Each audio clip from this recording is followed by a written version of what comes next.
안녕하십니까. 거꾸로 투자하는 쇼킹 부동산입니다. 오늘 발표된 2022년 최고의 약재 시작해 보겠습니다. 영상 전에 구독과 알람 설정 부탁드리겠습니다.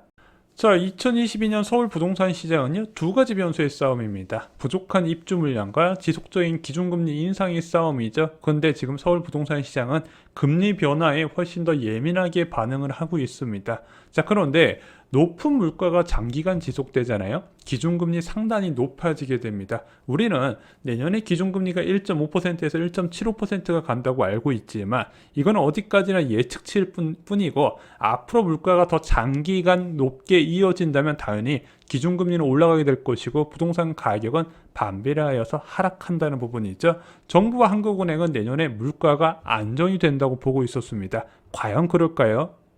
자, 쇼킹 부동산이 내년 물가가 높을 것으로 보는 이유는 네 가지 정도가 있습니다. 첫 번째는 소비자 물가지수 개편, 두 번째는 공공서비스 요금 인상, 세 번째가 에너지 원자재 상승 지속 부분입니다. 자, 대부분 내년에 유가 상승률이 제한이 되면서 물가 급등이 없을 거라고 보는데, 그것은 현재 유가가 고정된다는 전제에 하에 가는 거예요.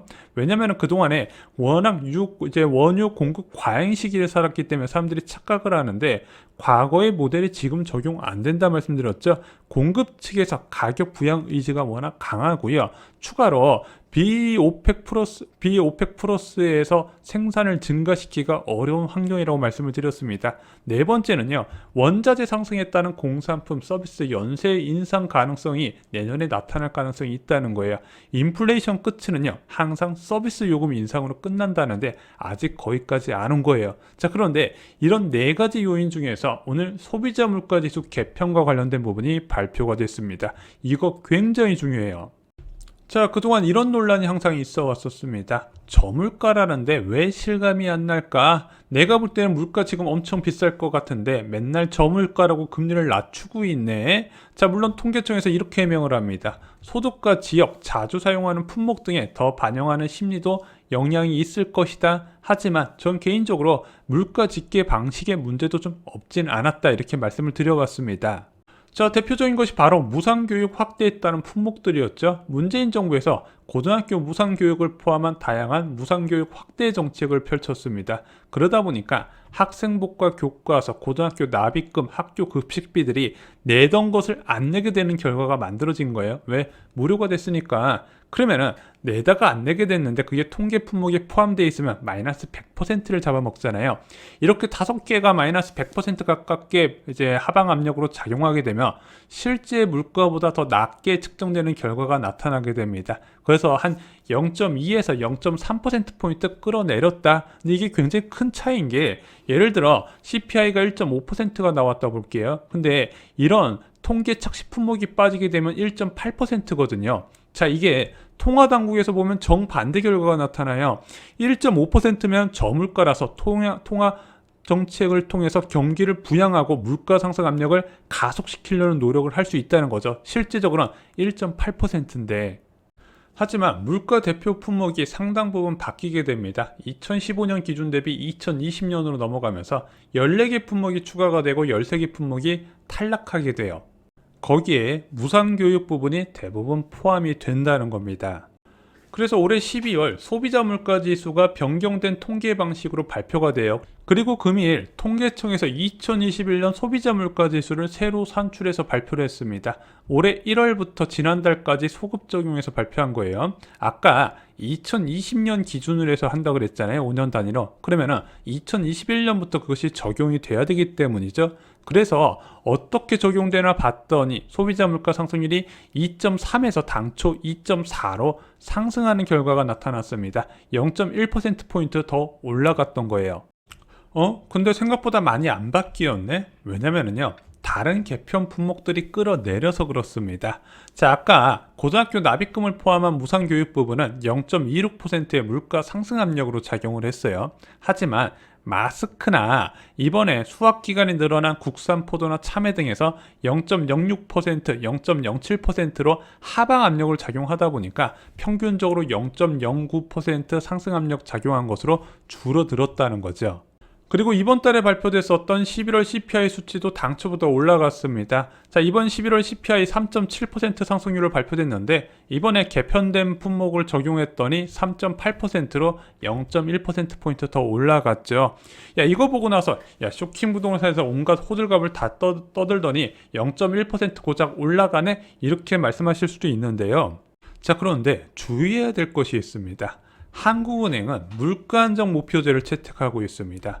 통화량 공급의 중간 목표를 두지 않고 물가 상승률 하나만 보고 통화량이 많다 적다를 판단한다는 거예요. 그러면 그 목표가 무엇이냐? 소비자 물가 상승률 전년 동기 대비해서 2% 기준으로 본다는 거죠. 그런데 이 CPI 전년 동기 대비 2%만 보면 좀 문제점이 있어요. 왜냐면은 변동성이 큰 석유나 농산품 가격, 한쪽 석유로 같은 경우는 뭐 2배가, 뭐 원유 가격 같은 경우는 2배도 오를 수도 있고 뭐 반토막 날 수도 있고 이런 큰 변화가 있잖아요. 그러다 보니까 한국은행에서는 이 물가를 판단할 때 변동성이 큰 농산물과 석유를 제외 근원 CPI도 체크를 합니다. 물론 근원 CPI 기준을 책정하는 건 좀 달라요. OECD에서는 아무래도 농산물 석유로보다 더 범위가 큰 에너지나 식료품 전체를 제외한 근원 CPI를 체크하는데 한국은행이나 통계청에서는 농산물과 석유를 제외 시 근원 CPI를 체크를 합니다. 물론 OECD 기준의 근원 CPI도 같이 체크를 하긴 해요. 자, 그런데 이번에 발표된 자료를 한번 보실게요. 품목 탈락을 통해서 신구 대비 0.26%포인트 물가 상승 압력으로 작용한 거는요, 공공 서비스와 공산품 품목입니다. 자, 그리고 0.07%포인트 하방 압력으로 작용했던 거는 계절 조사 기간 확대에 따른 농산물이었어요. 자, 그러면은 농산물 품목을 제외하고 공산품과 공공 서비스만 들어가는 게 무엇이다? 근원 CPI라고 말씀드렸죠. 이번에 통계제도 개편은요, CPI 자체도 올리는 결과도 있지만 근원 CPI를 더 올리는 결과를 만들게 됩니다. 그래서 이번 언론 보도가 어떻게 나왔다? 근원 물가 지수는 0.2%포인트 상승하는 결과로 나타났다는 거죠. 참고로 11월 근원 CPI 발표치가 2.3%, 이것으로 물가 불안이 확대됐다고 한국은행에서 경계를 했는데 2.3%가 아니라 2.5%로 수정을 해야 된다는 거죠. 자, 그리고 이번에 마이너스 0.06% 기여도로 보이는 마스크 역시도 주의하실 게 있습니다. 왜냐면은 2020년 대비 2021년에 마스크 가격이 25% 급락했거든요. 그것으로 마이너스 0.06% 하방 압력으로 작용했습니다. 그럴 수밖에 없는 게 2020년에 마스크 구하려고 난리가 났었잖아요. 대란이 있었잖아요. 약국 앞에 줄 서서 개당 2,000원인가 2,500원 주고 샀었죠. 지금 굉장히 싸졌죠. 그래서 얘는 내년부터는 물가 하방 요인으로 작용하지 않을 것으로 보셔야 됩니다. 자, 현재 소비자 물가지수 발표 자료를 보시면요, 전기, 수도, 가스 요금이 전월 동월 대비 물가 상승률이 1.1%, 그리고 공공 서비스가 0.1%로 이 딱 두 가지가 물가 상승 하방 요인으로 작용할 수 있습니다. 하지만 앞으로는 그렇지 않을 가능성이 높기 때문에 2020년 물가가 안정될 거라 보지 않는다는 부분이죠. 항상 통계 발표할 때마다 마이너스 99.9%, 마이너스 100% 작용했던 게 무상교육인데 이것이 빠지는 효과가 올 12월에 본격적으로 나타나게 될 겁니다. 자, 최근 한국은행이 계속 물가를 강조하고 있습니다. 한국은행이 BOK 이슈 노트를 통해서 공급 변목 현상이 길어지면 물가가 더 오른다고 경고를 했어요. 현재 오미크론 확산이 이 공급 변목을 더 길어지게 하기 때문에 장기적인 물가 불안을 부른다고 이야기를 했습니다. 그래서 내년에 올해 가격이 많이 오르지 않았던 자동차나 가전제품 등의 내구재 가격 오른 가능성을 경고를 했고요. 이주랑 오늘 총재도 물가 상승이 빨라지고 품목도 늘어나고 있고 상당 기간 높게 유지될 가능성을 경고했습니다. 게다가 기대 인플레이션도 굉장히 신경 쓰이는 부분이죠.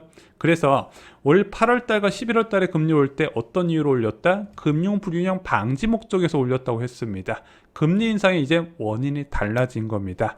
금융 불균형은요, 일반적으로 소극적 인상 요인에 해당됩니다. 이것 때문에 자주 올리진 않아요. 그냥 경계성으로 띄엄띄엄 올리는 요인이었는데 앞으로는 물가 불안을 대응하기 위해서 적극적으로 인상한다는 겁니다. 그래서 지금 부동산 시장이 위험하다는 거예요. 자, 부동산 시장은요, 예측이 참 쉬운 편입니다. 과거 부동산 조정 사례를 공부하시면요, 앞으로 부동산 시장 변화에 당황하지 않으시고 기회를 잡을 수가 있을 겁니다. 쇼킹 부동산은 아파트 교과서에 자세하게 나와 있습니다. 이상으로 영상 마치겠습니다. 좋아요, 구독, 공유 꼭 부탁드립니다. 감사합니다.